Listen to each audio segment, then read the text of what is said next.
Penularan virus corona masih terjadi di Indonesia walaupun pandemi sudah berjalan lebih dari 1 tahun. Hal ini terlihat dari terus bertambahnya kasus COVID-19. Peningkatan ini merupakan dampak dari melonjaknya mobilitas penduduk khususnya saat masa libur lebaran. Bed occupancy rate atau angka keterisian tempat tidur juga mengalami peningkatan seiring dengan melonjaknya kasus COVID-19 pasca libur lebaran ini. Dan setidaknya per tanggal 8 Juni tahun 2021 ada 9 kabupaten atau kota yang kondisinya cukup mengkhawatirkan lantaran mencatatkan tingkat keterisian tempat tidur di rumah sakit yang berada di atas 70% sekaligus dengan lonjakan COVID-19 yang bahkan lebih dari 100%. Nah, bagaimana antisipasi pemerintah pusat dan juga daerah dalam penanganan serta menekan penyebaran kasus baru COVID-19? Insight akan membahasnya bersama saya, Desi Anwar.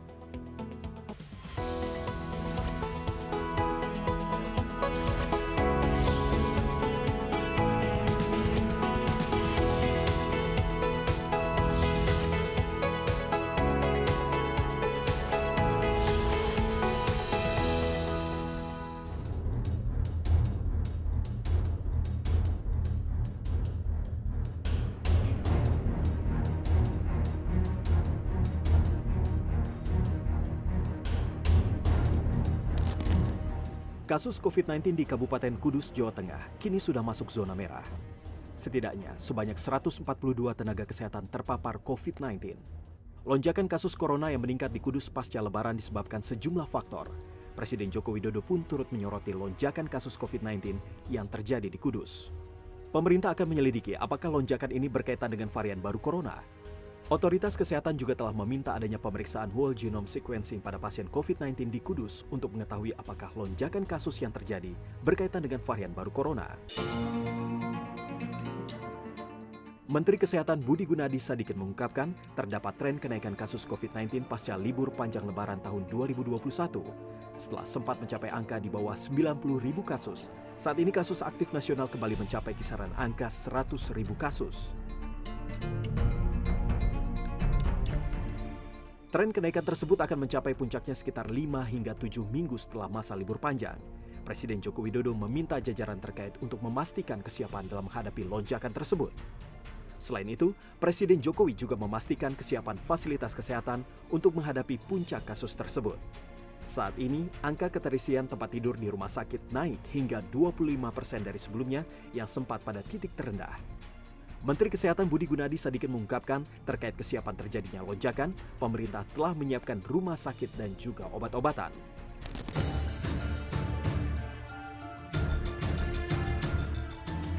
Kasus India harus menjadi alarm bagi Indonesia agar tidak lagi terjadi gelombang besar penyebaran COVID-19 pasca libur panjang Lebaran tahun 2021.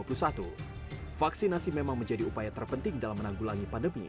Namun pencegahan dan pengendalian melalui protokol kesehatan tidak bisa diabaikan. Pemerintah dan masyarakat harus bersatu dan bersinergi demi mewujudkan Indonesia yang bebas dari pandemi.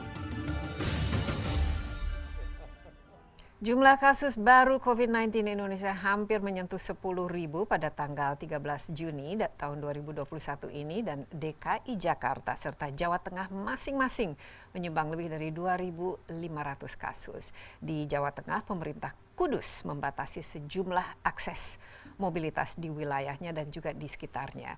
Pembatasan ketat ini dilakukan untuk menangani lonjakan kasus COVID-19 dan juga untuk menekan penyebaran virus. Berbagai upaya dilakukan untuk dapat menekan penyebaran kasus COVID-19 ini dan saat ini terus dilakukan, namun tampaknya perkembangan kasus corona tidak kunjung reda.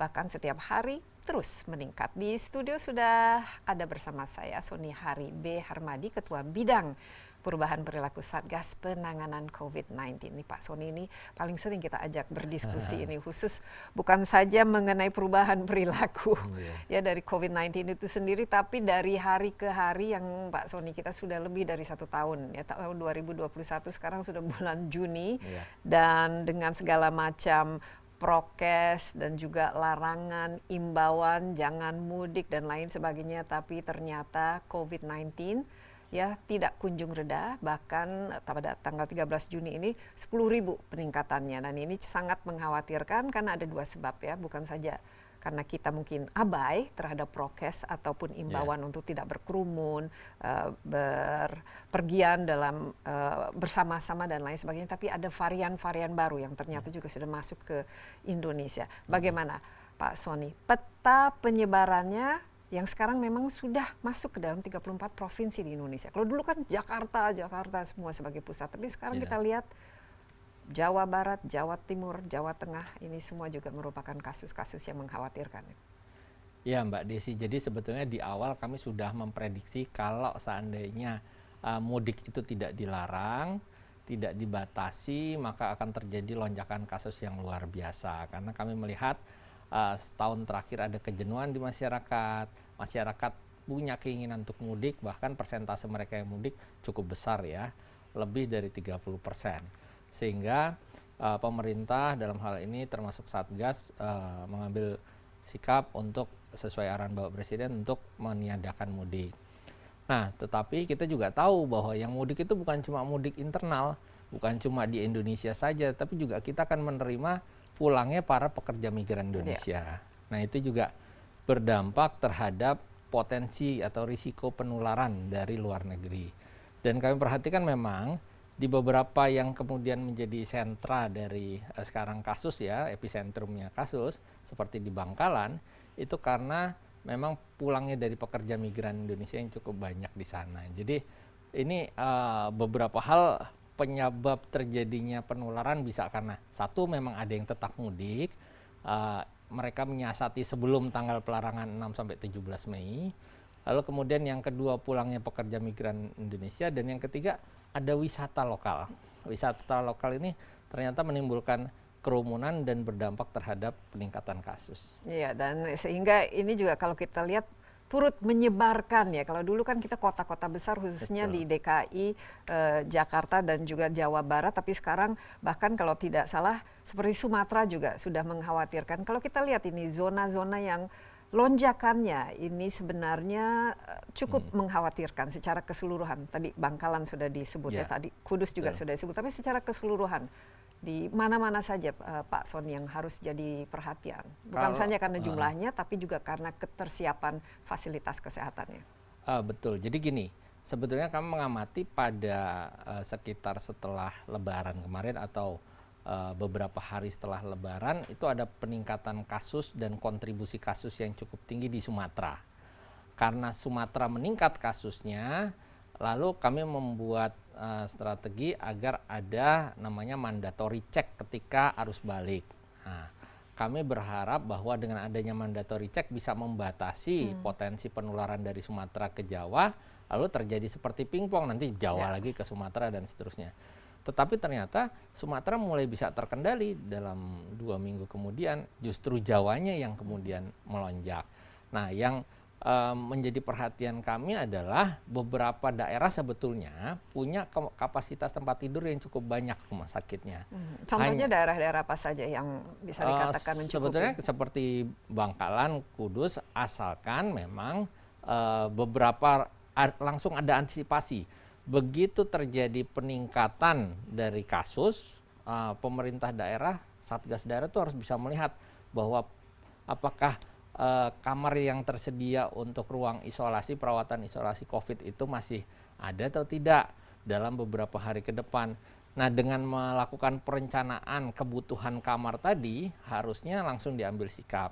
Misalkan mengkonversi kamar-kamar perawatan non-COVID menjadi ruang perawatan atau isolasi COVID.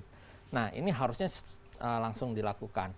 Lalu kemudian, kalau kami perhatikan juga sebetulnya dukungan atau kerjasama antar daerah itu yang masih perlu ditingkatkan. Jadi misalkan seperti Kudus ketika kasusnya melonjak, harusnya daerah sekelilingnya juga bisa membantu sehingga pasien tidak menumpuk di satu lokasi saja, dan seperti Demak, Pati dan seterusnya itu harusnya bisa siap.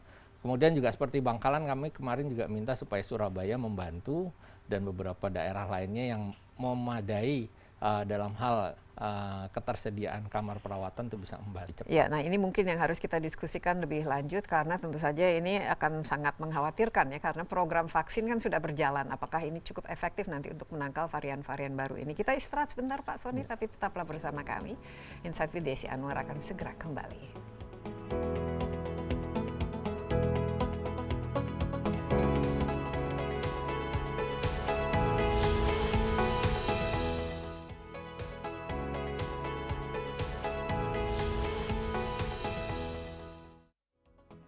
Ya, kembali bersama Insight with Desi Anwar. Saya ditemani oleh Sony Hari B. Harmadi, Ketua Bidang Perubahan Perilaku Satgas Penanganan COVID-19. Kita berdiskusi mengenai kasus lonjakan COVID-19 yang cukup mengkhawatirkan, apalagi tadi disebutkan sudah ada varian-varian baru yang ditemukan masuk ke Indonesia. Pak Sony, sebenarnya varian itu kan ada beberapa. Ada yang dari Inggris, ya Alpha, ada yang dari Afrika Selatan, Beta, dan yang dari India, Delta. Nah, ini yang dianggap cukup mengkhawatirkan karena rate untuk transmissionnya itu jauh lebih cepat dan juga dampaknya mungkin lebih ganas lagi. Mungkin bisa cerita sedikit mengenai di mana-mana saja varian-varian ini sudah ditemukan dan kira-kira apa antisipasi dari pemerintah untuk menangani varian ini?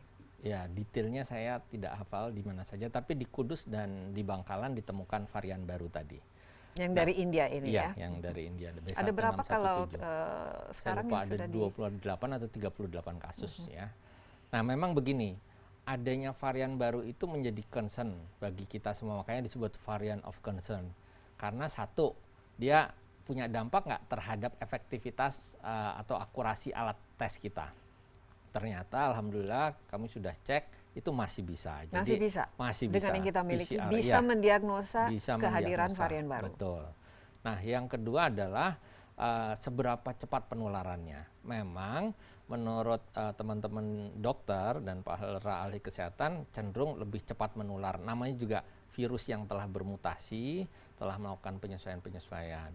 Nah, yang ketiga yang kami perlu perhatikan juga adalah tingkat keparahan yang disebabkan oleh ini dan belum ada jawabannya sampai sekarang. Dan apakah efektif vaksin yang selama ini sudah diberikan? Dan yang keempat adalah efektivitas vaksin.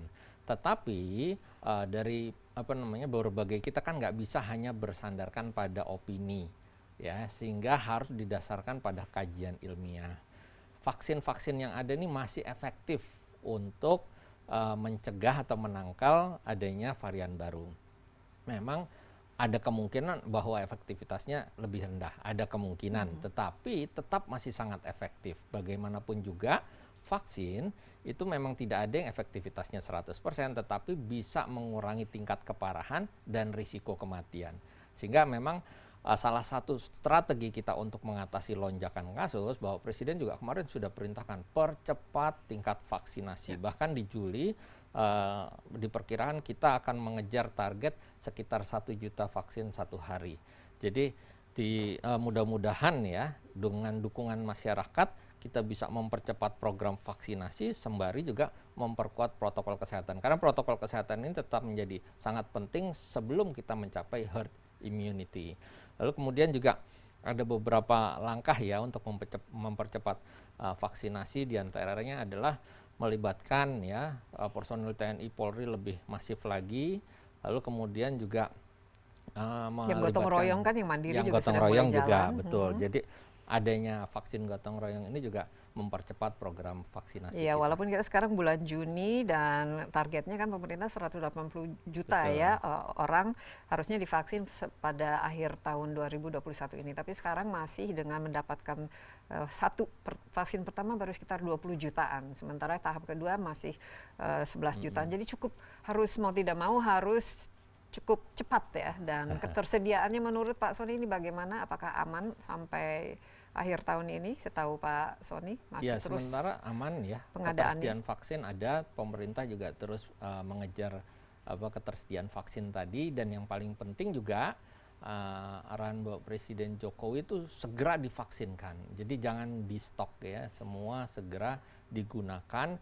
Jadi jangan disimpan terlalu lama di tempat-tempat tertentu. Justru kita butuh vaksinasi segera, karena memang terbukti di beberapa negara yang tingkat vaksinasinya sudah sangat tinggi seperti di Amerika Serikat, di Inggris maupun di Israel, itu mereka terjadi penurunan kasus secara signifikan. Dan sudah bisa melonggarkan ya istilahnya. Betul. Tidak perlu lockdown lagi. Betul. Dan masyarakat juga sudah bisa kembali normal. Tapi kalau kita melihat daerah, ini kan ada zona-zona orange, hijau, kuning, merah. Nah ini petanya ini bagaimana peningkatan dari yang kuning menjadi merah ini khususnya di kantong-kantong mana saja, dan penyebarannya bagaimana, dan juga vaksinasi, drive atau upaya untuk memvaksinasi masyarakat di daerah ini bagaimana menurut Pak Sony?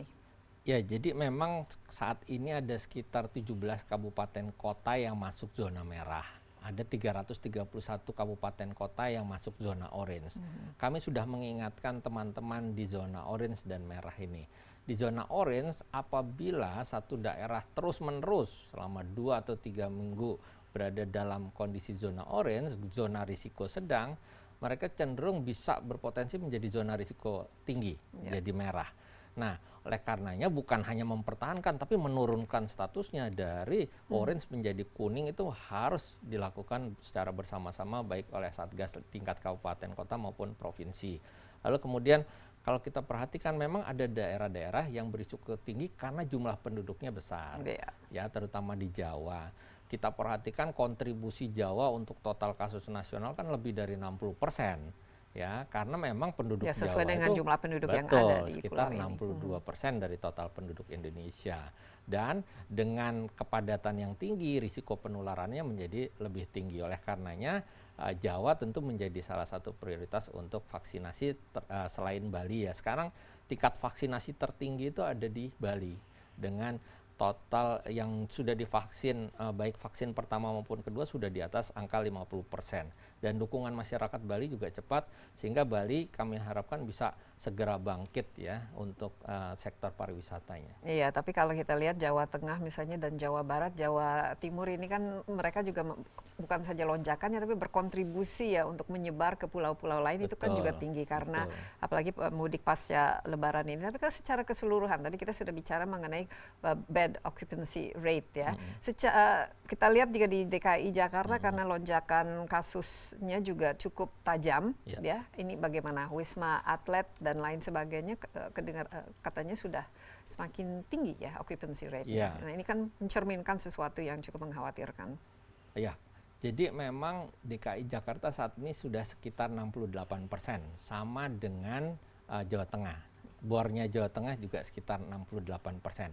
Rekomendasi WHO lebih rendah dari 60%. Dan kenaikan di atas 50% ini terjadi sangat cepat.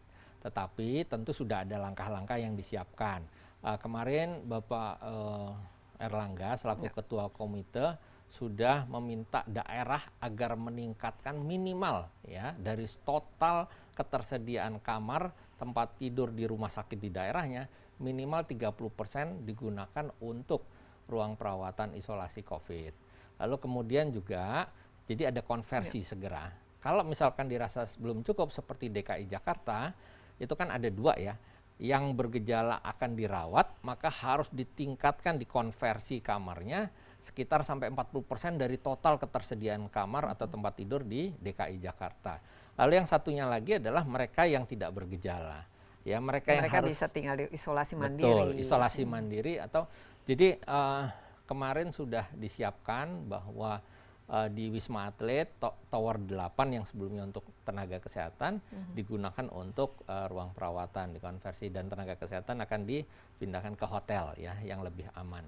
Jadi misalnya kalau ada lonjakan taruhlah lebih dari 50% dan bahkan sampai 100%, ini kan pasti ini akan menjadi sesuatu yang sangat sangat mengkhawatirkan Pak Sony karena sekarang saja sudah di atas 60% sementara kasusnya terus meningkat. Tetap ada persiapan, jelas ada mitigasi. Jadi sebelum kasus itu mencapai kondisi tersebut, kami sudah melakukan langkah-langkah antisipasi, mitigasi risiko. Jadi ketika masih di bawah 50%, kita masih situasi normal. Tetapi begitu 50-70%, maka langsung dilakukan upaya dengan mengkonversi ruang perawatan non-COVID menjadi ruang perawatan COVID, lalu kemudian membuka tempat-tempat isolasi. Baik, tapi yang harus dibarengi juga dengan jumlah tenaga kerja kesehatan yang tersedia. Nah, ini kan sangat penting ya. Dan kita khawatirkan varian-varian baru ini juga bisa menularkan kembali kepada tenaga kerja kesehatan kita. Kita istirahat sebentar. Baik. Pak Sony, masih ada satu segmen lagi dengan Pak Sony, jadi jangan kemana dulu. Insight with Desi Anwar akan segera kembali.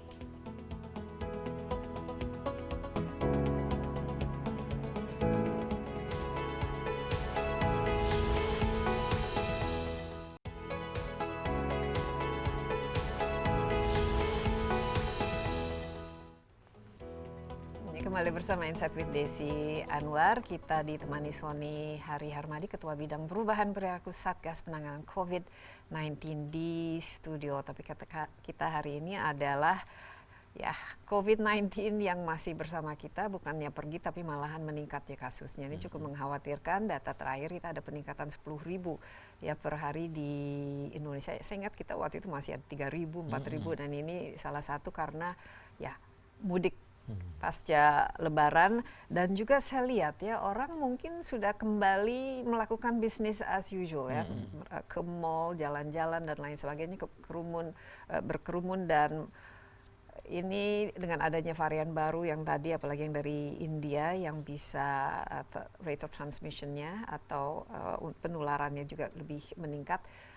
Perubahan perilaku apa ini kita bicara, karena sudah dilarang tapi tetap dilakukan. Apa perlu mungkin lebih ini remnya lebih kencang lagi? Apa yang pemerintah harus lakukan supaya trennya kita turunkan? Ya Mbak Desi, kalau soal perubahan perilaku sama ya.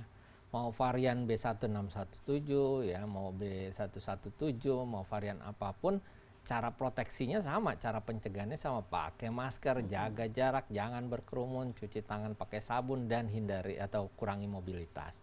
Tetapi begini memang, karena melihat kondisi kasus yang ada, tentu kita melihat harus ada upaya-upaya segera untuk mengurangi mobilitas penduduk. Karena kami sudah mengamati setiap ada peningkatan mobilitas penduduk, selalu diikuti oleh kenaikan kasus.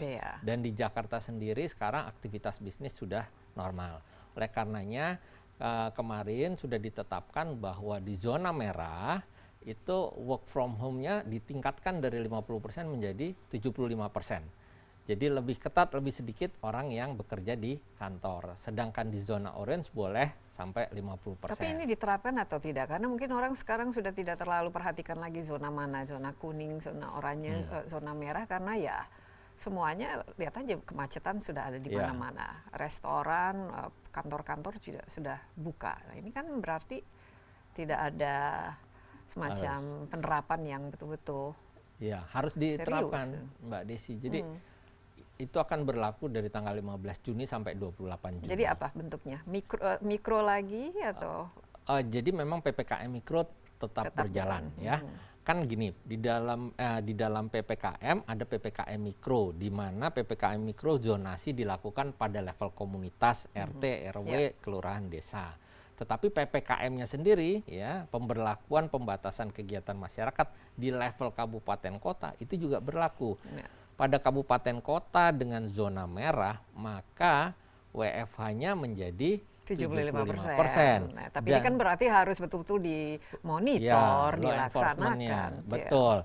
Jadi kami juga minta agar Satgas daerah betul-betul melakukan berbagai upaya pengawasan ya.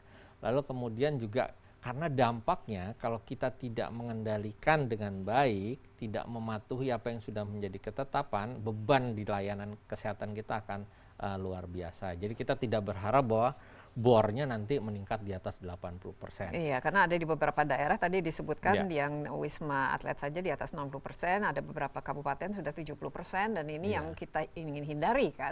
Dan jumlah tenaga kesehatannya juga jangan sampai kewalahan. Nah, tingkat kematian saya lihat juga cukup ada peningkatan ya. Ini kan berarti ada penurunan dari kualitas pelayanan. Tingkat kematian dalam sebulan terakhir memang meningkat dari sekitar 2,71% menjadi 2,78%, tapi beberapa hari terakhir turun menjadi 2,77%. Ya, kita berharap tingkat kematian tidak lebih tinggi lagi karena tingkat kematian global itu masih di angka 2,1%. Artinya tingkat kematian di Indonesia lebih tinggi daripada masih di atas rata-rata tingkat kematian global secara rata-rata. Nah, bagaimana cara supaya tingkat kematian bisa kita tekan? Caranya adalah melakukan upaya deteksi secara masif. Deteksi secara masif adalah dengan testing dan tracing. Betul. Nah, ini testing dan tracing kita apakah ada peningkatan yang signifikan menurut Pak Sony? Ada. Jadi rata-rata untuk bulan Juni ini testing kita sudah jumlah orang yang diperiksa per hari itu sudah 60.000 lebih per hari. sedangkan sebelumnya per hari itu sekitar 45.000 di bulan Mei. Jadi sebetulnya testing kita lebih tinggi, dan kalau 60.000 itu kita kalikan 7 hari dalam 1 minggu berarti berapa? 420.000. 420.000 itu lebih besar daripada 270 juta 270.000 target kita. Jadi ini kita sudah jauh melampaui target. Cuma yang jadi PR adalah pemerataan di dalam testing, distribusi testingnya. Ya, jadi di beberapa daerah masih belum masif testingnya, masih belum mampu mencapai. Tapi dari datanya sendiri sudah ini integrasi dengan baik supaya tidak double-double. Datanya memang sudah akurat sekarang, mencerminkan kalau kita ke website melihat data terakhir itu memang sudah itu. Ya, lebih baik semestinya sekarang. Terutama sejak pemberlakuan PPKM Mikro. Karena data diperoleh dari level terbawah. Dari level desa, kelurahan tuh kita udah punya data sekarang sampai ke kecamatan, ke kabupaten, akhirnya sampai ke kita. Pak Sony, ini bagaimana? Cukup cepat di ini dari level-level RT RW-nya untuk menangani vaksinasi? PR kita sebetulnya di vaksinasi lansia. Vaksinasi lansia kita ini belum mencapai target karena memang tentu lansia ini butuh bantuan dari yang non lansia, dan itu menjadi PR kita semua. Berapa persen sekarang? Padahal ini kan drive-nya sudah mulai dari bulan Februari sebenarnya untuk lansia ya. Saya tidak hafal angkanya, tapi menurut teman-teman di Kementerian Kesehatan yang bertanggung jawab untuk vaksin itu memang masih rendah. Jadi kita mau coba dorong melindungi mereka yang berisiko ini menjadi sangat penting. Apalagi ada rencana pembelajaran tatap muka, kita juga punya target untuk vaksinasi bagi pendidik dan tenaga. Ini kira-kira bulan apa? Apakah bulan Juli sudah bisa melakukan tatap muka? Tapi kita melihat kondisi ya, artinya zonasi ini kan. Ya kalau sekarang ini mungkin agak sulit ya. Tapi kalau target harusnya pertengahan Juli sampai paling tidak awal Agustus, ya harusnya pendidik dan tenaga kependidikan ini sudah berhasil mencapai dari kan targetnya 5,6 juta. Pendidik dan tenaga kependidikan yang sudah divaksin kurang lebih sekitar 2 jutaan. Ya, jadi 50% lah. Nah, ini berkaitan dengan perilaku itu. Masalah vaksinasi sangat antusias masyarakat atau masih ada masalah di sana sini untuk divaksin dan mungkin masih agak kurang ingin divaksin, ini sudah berkurang? Tantangannya macam-macam Mbak Desi. Jadi ada yang pengen sekali vaksin supaya tidak perlu pakai masker gitu ya. Itu juga berbahaya karena kami selalu mengingatkan bahwa bukan berarti kan. Bukan berarti ya sudah divaksin tetap harus 3M apalagi belum, kan begitu. Lalu kemudian ada juga yang masih belum percaya. Memang yang perubahan perilaku ini sangat terdampak oleh hoax ya. Jadi pengetahuan yang sudah baik ditambah dengan motivasi itu mendorong orang untuk berubah perilakunya, mau untuk pakai masker, jaga jarak, cuci tangan, dan mau divaksin.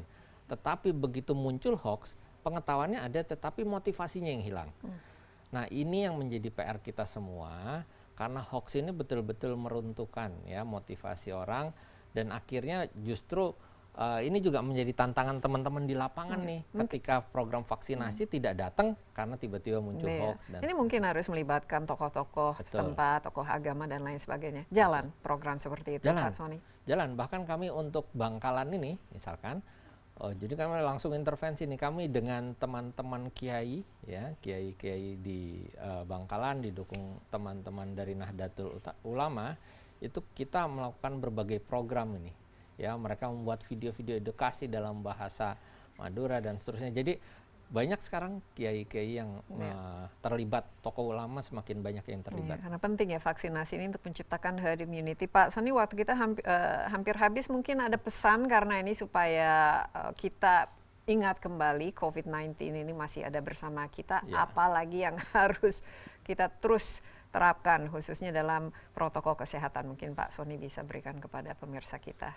Mengingat kembali.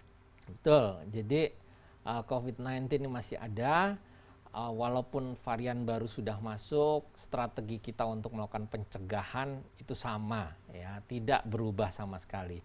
Bahkan kadang-kadang mengusulkan juga ke teman-teman supaya kita mencoba menggunakan double masking, karena sudah ada rekomendasi dari CDC Amerika juga. Lalu kemudian jangan Jadi lupa. 2 lapis ya? Ya, Nggak kalau cukup 1 lapis masker saja, tapi boleh, artinya tidak dilarang gitu ya, tidak dilarang dan bagus untuk meningkatkan tingkat proteksinya. Lalu kemudian juga kami mengajak seluruh pihak ya bahwa pandemi ini belum berakhir, semua pihak harus sadar bahwa perannya masyarakat itu menjadi sangat penting. Peningkatan dan penurunan kasus itu semuanya kontribusi dari masyarakat itu sendiri. Ketika masyarakat patuh protokol kesehatan, kita mampu menekan. Dan itu sudah terbukti. Selama Februari sampai Mei kemarin, angka kasus aktif kita turun drastis dari 176.000 menjadi 87.000. Sekarang naik lagi 113.000. Salah satunya karena kita tidak karena patuh. kita tidak patuh. Iya, terima kasih banyak Pak Sony, dan kita juga harapkan bahwa ini semua bisa ditangani, jangan sampai kita semua ini lost control ya, karena akan sangat membahayakan. Kita tidak ingin kita seperti India yang ngelihat semuanya kewalahan ya, dari aspek tenaga kesehatan, fasilitas, bahkan oksigen pun mereka sangat kesulitan untuk mendapatinya. Sekali lagi terima kasih Pak Sony, dan tetaplah bersama Insight with Desi Anwar, kami akan segera kembali.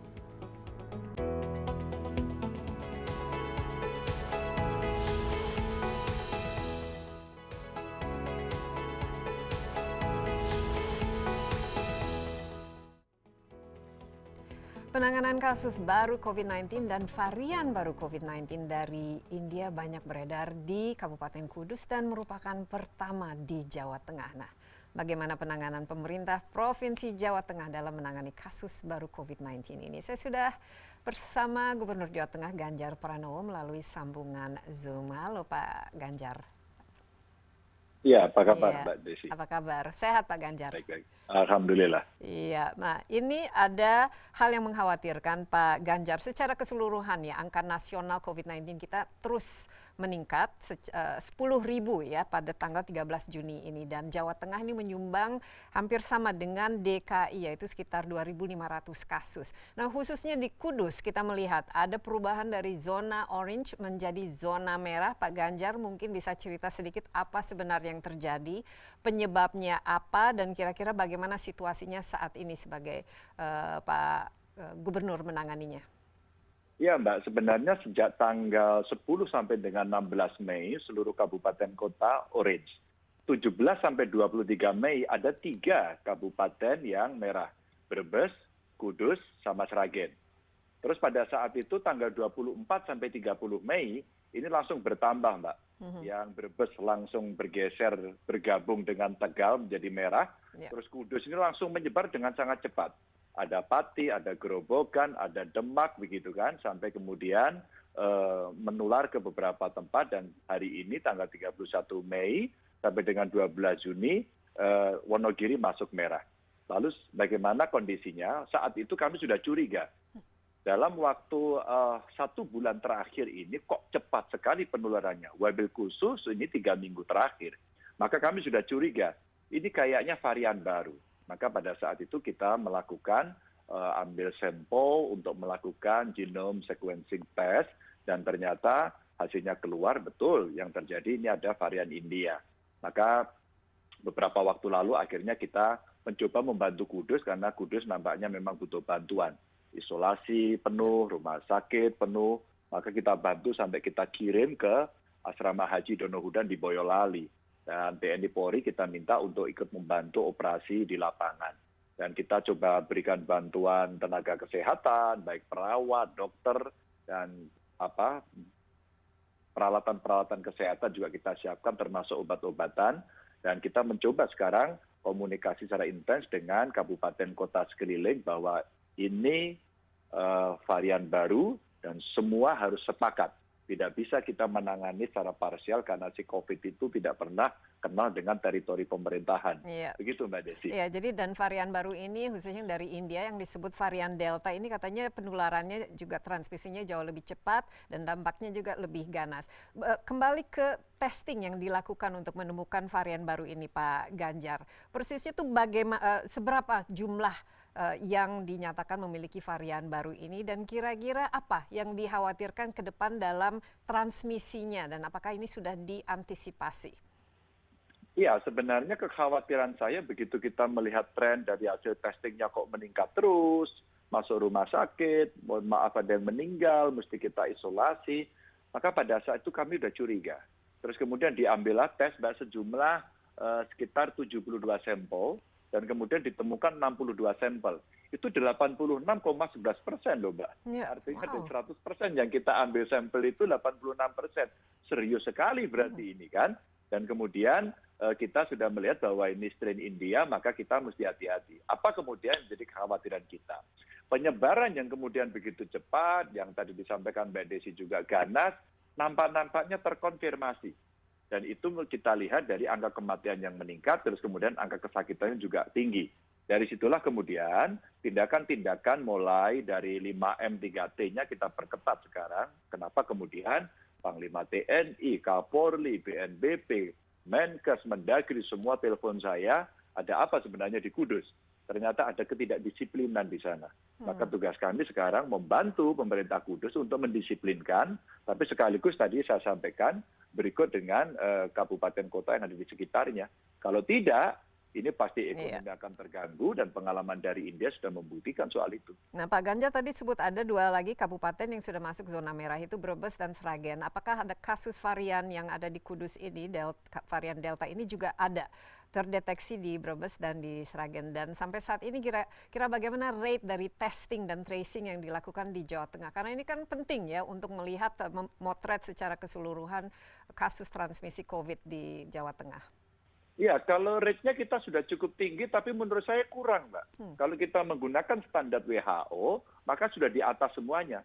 Tapi kemarin kami diskusi dengan para ahli ya, mereka para epidemiolog, kalau kondisinya seluruh kecamatan yang ada di Kudus sudah merah semua seperti itu, maka tidak cukup tesnya hanya segini. Tes batas minimal itu kan diasumsikan. Zonanya itu masih zona kuning lah begitu ya. Dan kemudian kamu tesnya boleh segini. Tapi kalau sudah merah ini kurang. Maka sekarang kita coba meminta untuk menggenjot mereka, maka tempat-tempat laboratorium, kemarin kita minta agar PCR-nya, hasil tes PCR-nya itu bisa lebih cepat. Apakah butuh peralatan, apakah ada problem antigen dan sebagainya, termasuk SDM. Kemarin kita kontrol semuanya dan saya minta jangan lebih dari 2 hari. Jangan lebih dari 2 hari. Kenapa? Karena 1 hari itu harus sudah selesai dan biasanya kalau mereka memberikan vaksin atau memberikan sampel itu sore, maka baru hari berikutnya jadi. Dan kemarin kita nemu Mbak, ternyata ada, Pak ini 5 hari Pak. Setelah saya cek kenapa? Oh ternyata habis diambil sampelnya tidak segera dikirim ke lab. Ini contoh-contoh. Jadi ada delay dari, ya? Betul, delaynya agak kelamaan sih Mbak. Kalau kita melihat posisi yang ada ini. Dan tadi kalau saya sampaikan tidak hanya 3 kabupaten di sekitar Kudus itu ada Pati, ada Demak, ada Grobogan ya, ada Jepara. Ini daerah-daerah yang serius untuk kita tangani itu bergerombol dalam satu area begitu. Nah, ini yang tadi barusan selesai kita rapatkan agar kita membuat satu ketentuan bersama yang mesti disepakati oleh para bupatinya. Ya, apa itu ketentuannya? Ya, yang pertama tadi ada usulan katakan bagaimana kalau kita mengatur tata cara beribadah agar tidak berkerumun. Sragen sudah membuat aturan, Majelis Ulama setuju, ibadah di rumah. Ini kan penting. 2, bagaimana perbatasan, karena di wilayah perbatasan seringkali terjadi traffic yang cukup tajam, apakah karena bekerja atau belanja. Ini yang juga mesti kita atur. Tempat pariwisata, ternyata di sini ditutup, mereka pikniknya keluar, Mbak. Maka ini satu area mesti ada kesamaan aturan. Maka tadi dimintakan kepada saya, Pak Gubernur aja deh yang buat aturan. Maka setelah rapat ini langsung secara teknis para sekda di wilayah itu saya minta rapat untuk membuat aturan itu. Jadi kita mencoba menghambat dengan cara itu dan kemarin Mbak sudah ada beberapa kabupaten kota yang bicara sehari atau 2 hari di rumah saja. Dan dicoba sudah mulai bisa dilaksanakan. Nah sekarang mau ditambah waktunya. Iya, nah tadi kembali ke pertanyaan saya mengenai varian ini. Tadi kan sudah ada di tes ada 70 kan yang ditemukan di Kudus yang memiliki varian Delta. Di Brebes, di Sragen, di Pati, di Demak ini apakah sudah ditemukan varian Delta ini, varian B yang dari India, Pak Ganjar? Belum Mbak Desi, karena kita belum Jangan sampai kan ya? Maka tadi ada beberapa bupati yang sudah mengambil sampel, contohnya di Sragen. Ini karena bupatinya dokter juga ini. Jadi dia sudah ambil sampel dan sekarang lagi dibawa ke UGM, kita baru tunggu hasilnya. Dan memang prosesnya ini kira-kira butuh waktu 2 minggu. Dari alat yang ada itu ternyata 2 minggu. Saya bilang bisa nggak dipercepat? Tidak bisa, Pak. Dari sisi prosedurnya memang harus waktunya menunggu itu. Saya tidak tahu faktornya apa, tapi kita mesti menunggu. Maka tadi sudah saya perintahkan agar di daerah-daerah zona merah dengan pertumbuhan tinggi, tolong diambil sampel untuk genome sequencing test ini. Dan itu sudah ada ketentuannya. Dari ketentuan-ketentuan yang ada itu tadi para kepala dinas kesehatan saya minta ambil ketentuannya, dicek ke orangnya, aplikasikan, ambil sampelnya. Agar kita bisa ngecek apa yang terjadi. Saya menduga sebenarnya sama. Karena yang terjadi di Sragen itu ceritanya hasil dari tracingnya, mereka juga habis kondangan di Kudus begitu. Jadi sebenarnya semua berkorelasi dengan Kudus begitu. Ya, sementara yang masuk ke Kudus itu adalah dari buruh migran yang balik dari India, begitu kan ya Pak Ganjar kalau ditelusuri?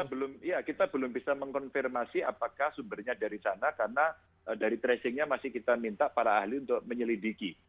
Ya. Kalau nanti bisa dirunut ke sana, jangan-jangan itu memang konfirmasi yang betul. Tapi saya belum berani berspekulasi ke sana. Iya, tapi sangat penting ya untuk kita ketahui dan juga untuk mengantisipasi bagaimana nanti kalau penyebarannya itu semakin luas. Pak Ganjar, kita istirahat sebentar, tapi jangan kemana-mana dulu. Insight with Desi Anwar akan segera kembali, tetaplah bersama kami.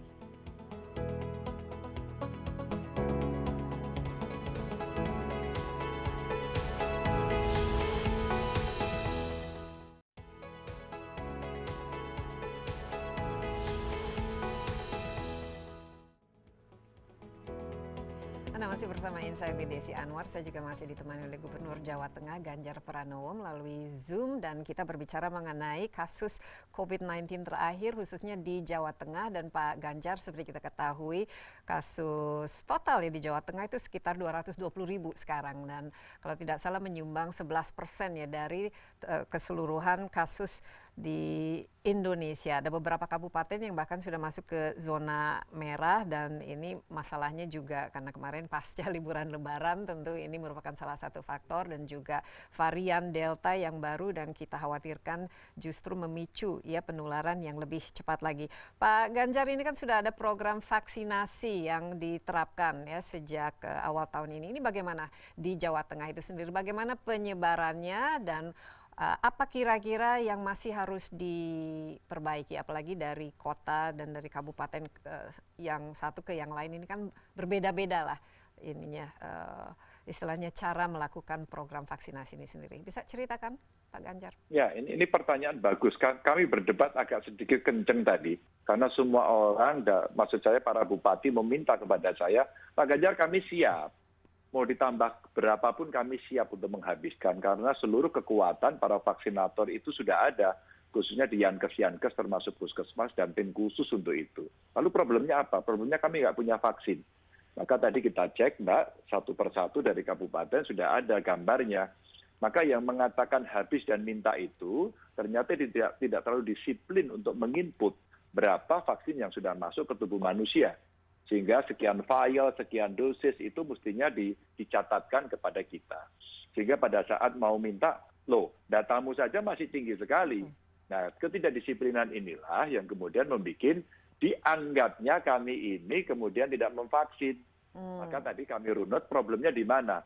Oh, ketika vaksin ini dari pusat diberikan lewat distributor langsung ke kabupaten membagi ke titik-titik vaksinasi. Nah, di titik-titik itulah kemudian disiplin inputnya tidak ada atau kurang. Maka tadi hanya Kabupaten Semarang yang bisa menginput dengan disiplin, dan akhirnya kita mengetahui tinggal 1.600-an vaksin yang tersisa untuk disuntikkan. Nah, tadi meminta soal itu. Maka sekarang kita kebut agar lansia menjadi prioritas. Ya. Karena ada data yang menunjukkan bahwa memang dari kematian yang tinggi itu rata-rata lansia, dan lansianya belum divaksin. Hanya sedikit yang sudah divaksin, terus kemudian mohon maaf meninggal. Nah, dari sinilah kemudian kawan-kawan sudah siap, vaksinator siap, TNI Polri sudah siap ingin membantu. Vaksin ini memang sekarang dalam posisi yang agak short, Mbak. Maka saya sudah komunikasi dengan Pak Menkes, mungkin di tengah bulan ini, beberapa hari sudah ada lebih banyak, sudah siap untuk dikirimkan. Maka sore ini kami minta untuk semuanya direkap. Saya minta untuk menginput agar saya bisa melihat real dari data di aplikasi Smile itu. Maka dengan cara itu kami akan bisa tahu bahwa mana yang paling cepat untuk melakukan vaksin. Jadi stok kami sekarang kita keluarkan semua. Baik, jadi data ini sampai sekarang masih belum terkonsolidasi ya Pak Ganjar. Tapi pemerintah kan ingin minimal harus ada 1 juta orang secara nasional divaksinasi. Pak Ganjar sendiri punya target kira-kira berapa jumlah orang yang perlu divaksinasi di Jawa Tengah kalau kita ingin betul-betul mencapai herd immunity pada akhir tahun? Iya, sebenarnya semua bergantung vaksin, Mbak. Maka kemarin disampaikan uji coba itu dari Jawa Tengah kita minta berapa vaksin yang dikasih ke saya akan habiskan. Ya. Sistem mekanisme udah kita siapkan, tapi karena vaksinnya belum ada, maka kita juga belum siap. Belum siap untuk mengeksekusi dari target itu. Maka dari 1 juta kan secara nasional belum tercapai, Mbak. Kemarin dari 500, katakan target 700 akan sampai. Maka kami udah 2 minggu ini latihan, Mbak. Ayo latihan kita tingkatkan, kalau dari kapasitas hari ini kita tingkatkan 100%, ternyata bisa. Ya, lagi 200%. Yang penting vaksinatornya sudah semua stoknya. Yeah. Gitu. Jadi sebenarnya kita siap, Mbak. Ya, yang penting vaksinatornya itu sudah tersedia. Tapi kalau bicara mengenai tadi bed occupancy rate-nya Pak Ganjar, apalagi dengan adanya kasus Kudus dan juga zona merah ini, bagaimana peta bed occupancy rate secara keseluruhan? Apakah sudah cukup mengkhawatirkan? Kita di Wisma Atlet saja kita sudah lebih dari 60% dan di beberapa daerah bahkan sampai di atas 70%. Bagaimana di Jawa Tengah secara keseluruhan? Secara keseluruhan di Jawa Tengah sudah 68,53%, Mbak. Wah, lebih tinggi lagi ya. 58,65. Buat saya ini sudah alert, loncengnya udah berbunyi. Ini saya tunjukkan, Mbak. Ini datanya lebih mengerikan di beberapa kasus. Di Kudus itu sudah 91,23, Mbak. Waduh. Jadi itu untuk ICU, ya. Untuk yang isolasinya 91,36. Demak ini 28, ya, untuk ICU-nya 28%, tapi isolasinya sudah 79. Hanya dari 28% yang terjadi di Kudus, itu karena kapasitas ICU-nya hanya 7. Hanya 7 begitu ya. Hanya 9 dan terpakai hanya 7 begitu. Jadi artinya sebenarnya ini terlalu kecil. Di rumah sakit yang lain, di tempat kabupaten yang lain, rumah sakitnya sudah ditambah ICU-nya. Maka ini menjadi PR kita ketika saya baca datanya ini. Lalu Jepara 68,75%, ICU Pati sudah 80%, Grobogan sudah 84%, bahkan Kudus kemarin sudah sampai 100%. Jadi sungguh-sungguh mengkhawatirkan. Maka dalam 1 minggu ini kita sekarang genjot untuk menambah tempat tidur. Beberapa rumah sakit saya konversi. Saya punya rumah sakit jiwa, maka pasiennya kita pindahkan ke rumah sakit jiwa yang lain, dan ini kita kosongin untuk kita khususkan ke rumah sakit yang menangani COVID. Lalu yang kedua, karena kemarin kurvanya sudah bagus turun, Mbak, maka bed-bed ini kemarin kita konversi untuk penderita atau pasien non-COVID. Nah sekarang ini naik lagi. Maka kita menunggu bed-bed itu sampai pasiennya bisa dipindahkan atau sudah sembuh, maka sekarang kita ambil lagi, kita konversi lagi menjadi bed untuk COVID. Dan ini memang urgent, maka kita juga menyiapkan rumah sakit darurat di tempat-tempat isolasi, termasuk dari Pak Kasat yang memberikan kepada kami, salah satunya dipasang di Solo. Itu memang kondisinya mengkhawatirkan nggak? Ya. Maka kita genjot hari ini dan tadi saya tagih satu-satu, alhamdulillah mulai dari tempat tidur ICU, rumah sakit sampai isolasi terpusat, kawan-kawan sudah mulai bergerak dan sudah mulai ada hasil. Iya, apalagi kalau mengantisipasi lonjakan lebih lanjutnya, apakah tenaga kesehatannya juga dan fasilitas. Tenaga kesehatan ini penting karena saya dengar yang di Kudus itu juga ada beberapa tenaga kesehatan yang walaupun sudah divaksin juga masih kena ya COVID lagi. Ini bagaimana Pak Ganjar? Karena ya ini kuncinya kan. Ya, Mbak Desi bukan beberapa, Mbak. 100 lebih. 100 Jadi lebih. Nah, ini itu mohon maaf kalau saya boleh pakai kata ekstrim itu udah nyaris kolaps kemarin. Maka saya sampai buat kantor di sana. Jadi ada tim kami berkantor dari Pemprov, TNI Polri sampai turun betul-betul kita membantu sampai tingkat teknis. Maka kenapa yang banyak sakit kita pindahkan isolasinya di Donohu dan di Boyolali karena kapasitas tidak memungkinkan. Kami dikomplain di sana, wah Pak pelayanannya buruk Pak. Oke kalau buruk pindahkan di Kudus aja. Kami akan perbaiki di sana. Tapi ternyata ya memang diantaranya nggak kerasan karena harus keluar dari Kudus. Maka kami mintakan agar di Kudus ada tempat isolasi terpusat yang ada di wilayah sana dan kemarin mulai saya tengok langsung ada hasilnya. Saya sudah membuat senario dengan fakultas kedokteran, setidaknya 3 perguruan tinggi negeri yang ada di Jawa Tengah punya fakultas kedokteran, termasuk beberapa swasta, kita sudah minta mereka yang internship sudah semester akhir, tolong dikasih izin untuk bisa masuk. Sebab kita agak sulit lagi mencari itu, dan ini sebenarnya kekhawatiran-kekhawatiran yang sangat predictable sejak awal kita menangani soal ini. Iya, Karena peta jalan itu sudah tinggal, ayo diklik-klik aja yuk, sekarang dicari satu persatu, kita MOU dengan beberapa fakultas itu. iya, Tidak Pak. sampaikan kepada saya agar saya bicara dengan pusat begitu. Pak Ganjar, mungkin singkat saja karena waktunya hampir habis, ini mengenai anggaran ya. Ini kan ada anggaran COVID, bagaimana penggunaannya selama ini di Jawa Tengah? Apakah masih memang sesuai dengan apa yang menutupi kebutuhan, atau bagaimana penggunaan anggaran COVID-19 yang dilakukan di Jawa Tengah saat ini? Sampai hari ini level provinsi masih aman, level kabupaten 8% dari DAU tidak semua terserap, bahkan yang Kudus masih 0. Maka kemarin Bu Menkyu memperingatkan soal itu. Maka kami coba backup untuk memantau sebagai tugas wakil pemerintah pusat di daerah. Tugas saya ngejar-ngejar, Mbak. Ayo, di mana belanjanya, buat apa, dan seterusnya. Sehingga coverage kebutuhan itu bisa dipenuhi dari anggaran ini. Namun saya juga berkomunikasi dengan BNPB, komunikasi dengan Kemenkes, agar tindakan-tindakan yang kemungkinan nanti tidak bisa kita cover, sekarang sudah saya rencanakan dan sudah saya kirim ke sana, agar kita siap-siap, dan saya menyiapkan untuk refocusing lagi. Baik, nah ini yang terakhir, tapi mungkin yang paling penting adalah kepatuhan terhadap protokol kesehatan nih Pak Ganjar, karena ini kan merupakan kunci dari kita kesuksesan menangani COVID-19 ini. Bagaimana, apakah sanksi dan lain sebagainya dan imbauan ini sudah betul-betul dijalankan dengan baik, atau masih banyak masalah mengimbau masyarakat melakukan protokol kesehatan? Iya Mbak, kalau Kudus disiplinnya buruk disiplinnya. Saya bicara terbuka. Maka kemarin kita sampaikan kepada mereka agar 5M itu dikampanyekan, dan alhamdulillah sekarang mulai jalan, kades-kades berjalan, Babinsa, Babin Kamtipmas berjalan, tokoh agama, tokoh masyarakat berjalan.